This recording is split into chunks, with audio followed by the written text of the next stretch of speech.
روبرت ليفاندوفسكي يرفض عرض برشلونة لتجديد عقده بسبب عدم تلبية مطالبه المالية ومدة التعاقد.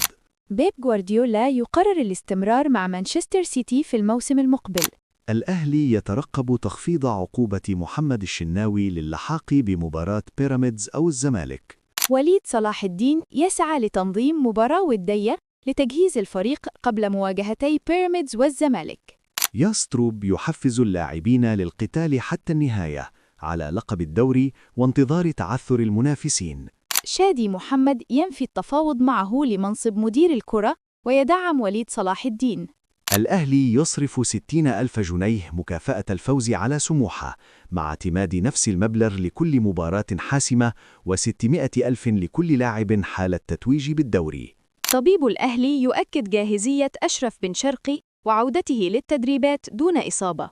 ياستروب يركز على علاج أزمة إهدار الفرص التي أثرت على نتائج الفريق. الأهلي ينفي وجود خلافات داخل الجهاز الفني بسبب إمام عاشور ويؤكد دعمه لاستعادة مستواه. الأهلي يستفسر من أحمد فتحي عن حامد عبد الله تمهيداً لاحتمال ضمه. الترجي التونسي يتمسك بمحمد أمين توغاي بعد اهتمام الأهلي. خالد عوض يرفض الزمالك وبيراميدز وينتظر عرض الأهلي. بن شرقي ينفي شائعات انتقاله لناد قطري ويركز على التتويج بالدوري. زد اف سي يرغب في ضم محمد شريف وينتظر موقف الأهلي. بنفيكا ينفي اهتمامه بضم مصطفى شوبير. الفتح السعودي ينفي التفاوض مع مروان عطية. الأهلي ينفي وجود خلافات بين محمود الخطيب ومجلس الإدارة. الخطيب غير راض عن تأخر إنشاء استاد الأهلي. جيلبرتو يرحب بالعمل في لجنة السكاوتينج وينفي وجود مفاوضات رسمية. هاني رمزي يؤكد أن تحركات الأهلي هدفها الشفافية في أزمة التحكيم. سيد عبد الحفيظ مفوض بإدارة ملف الكرة وحضور جلسات الفار. الزمالك يطلب الاستماع لتسجيلات فار للضغط في أزمة التحكيم. بيراميدز يرصد 200,000 جنيه مكافأة للفوز على الأهلي والزمالك. أحمد فتوح يستخدم عرض بيراميدز للضغط على الزمالك لتجديد عقده. عروض قطرية قوية لسيف الدين الجزيري بعد تألقه مع الزمالك.